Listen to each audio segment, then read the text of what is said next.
All right, y'all. Hope you guys are having a good day. This is a video that I'm going to do actually and get it out later. So I'm over here listening to this video. I listened to K the Shailen. I was listening to some of that from Ticket TV. I've been heavy on those last two channels.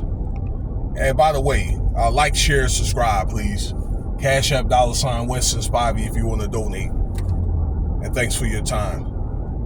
So I'm listening to this Jane Doe girl, victim 2. Actually, this woman is supposed to have been, this is pertaining to the P. Diddy trial. Okay? What's going on? She had testified the 5th and the 6th. And she's going to be on the stand for 3 more days. So the day is Sunday the 8th. So she's going to be on the stand Monday, Tuesday, and Wednesday. Okay, you already know by now what Diddy is on trial for. This woman is the mother, the baby's mom of 50 Cent, the rapper. Okay, and maybe this is the reason why there's some friction between 50 Cent and Diddy in the first place, because Diddy was involved with this woman from 2021 to 2024 up until his arrest. So, and I was really bugged with listening to the testimonies when I got the notes when he met this woman. She was from California, and they met. And, well, let me say this. The reason why I'm so bugged is because he's basically doing this woman the same as he's done Cassie. That's P. Diddy. Okay? And I said a few days ago that what the FBI is trying to do is they want to try to match this man doing the same stuff that he did with Cassie, with the violence, trafficking, and things like that, for forcible coercion. And they're doing a pretty good job, I got to tell you. Now back to the story. All right, so I guess they met out there in Miami somewhere, and Diddy and this young lady were seeing each other. I guess they were having a nice time, and the woman turned out to be like a content creator, and she was doing all right doing that.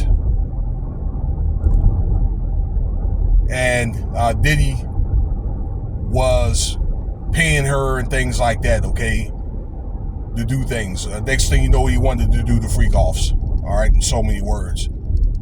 So again, he was paying her a couple of $1,000 every 2 weeks to do that. And then the woman's rent, okay, which is supposed to have been $10,000 a month, okay?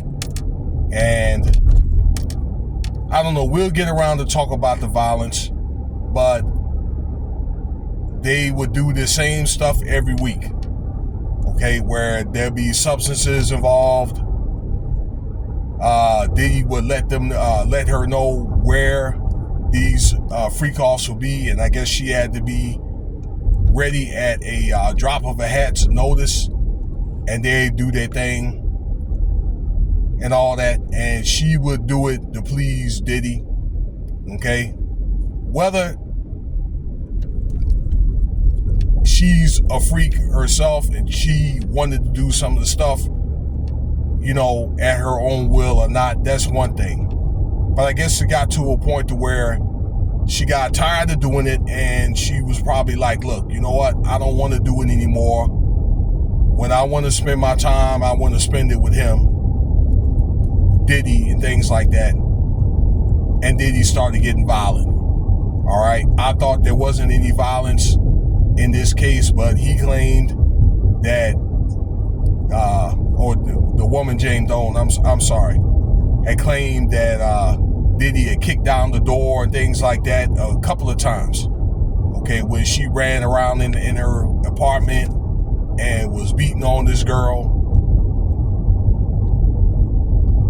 Okay, that kind of thing. So You looking at coercion, all right, where she didn't want to do something. There was text messages that were saying that she did not want to do these freak offs at a certain point in time, but because of Diddy's power and influence, he made her do this stuff anyways. Then you got the violence and things like that, okay? You also got coercion because these messages were found on Diddy's assistant, Christina Coram. They call her KK.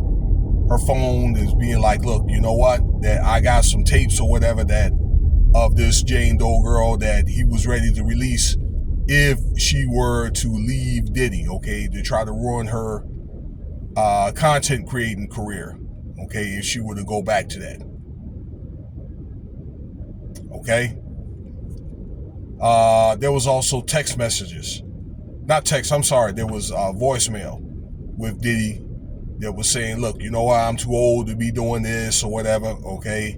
And I'll just give you the silent treatment and things of that to that nature. So, I guess obviously they were falling out or they would take these little breaks. But here's what I'm saying though, okay? He was still messing with this woman from the time that they did the raid up until the time they did Diddy got arrested, September of last year. And he's still paying her rent. Okay? You would think that like in his older years, but particularly when he got raided, Diddy would be more selective about the way that he would do things. Okay? As far as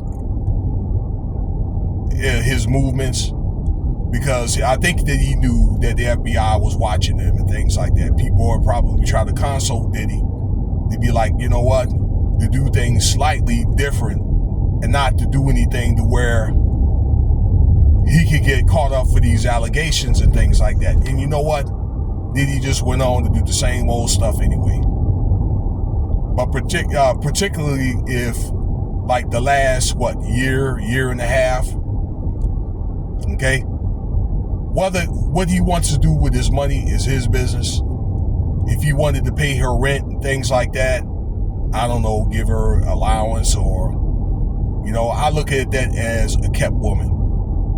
But to get her into things that she don't want to do, putting his hands on her, okay, and then he's paying off, once again, paying off prostitutes or whatever, okay, to do this woman, okay, while Diddy's over there in the corner or whatever doing his thing, okay. But the same old thing, while you know that the government is watching him, is a very, very bold and brazen thing. So this is not looking good on Diddy's behalf. But one thing that I will say, I don't think this is something that will prove Rico.